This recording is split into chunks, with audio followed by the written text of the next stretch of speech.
जहां तक उन्होंने डेस्परेशन की बात कही और हमारे जो साथ के अन्य प्रवक्ता थे अन्य पार्टियों के, उन्होंने डर की बात कही, तो मैं कहना चाहूंगा डेस्परेशन और डर यानी बौखलाहट और डर दोनों तो उसी दिन दिख गए थे जिस दिन कांग्रेस और सपा ने हाथ मिलाया था।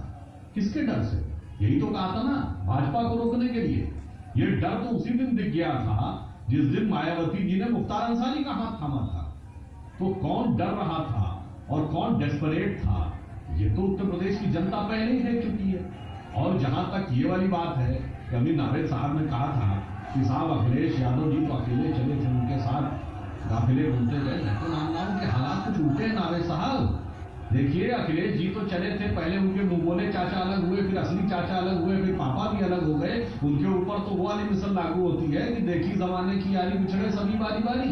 और आज हालत ये है कि अखिलेश और राहुल एक दूसरे के बारे में कहते हैं कि यूपी को ये साथ पसंद है, मगर सपा के अंदर किसको किसका साथ पसंद है ये आज तक समझ में नहीं आ रहा।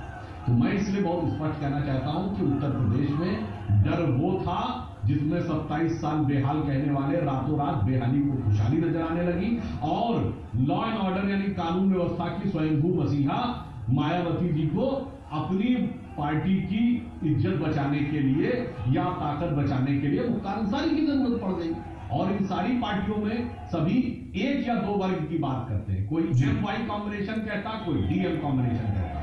समाज के सभी वर्गों को साथ में लेने की जो क्षमता है उसे भाजपा दिखा रही है। इसलिए मेरा मानना है जो आपने कहा ना बनारस वाया लखनऊ, जी देखिए यूपी में कहावत है बनारस की सुबह और लखनऊ की शाम, तो सुबह के बाद ही शाम आती है, तो आगाज जो बनारस से दिख रहा है लखनऊ में दिखाई पड़ेगा 11 तक।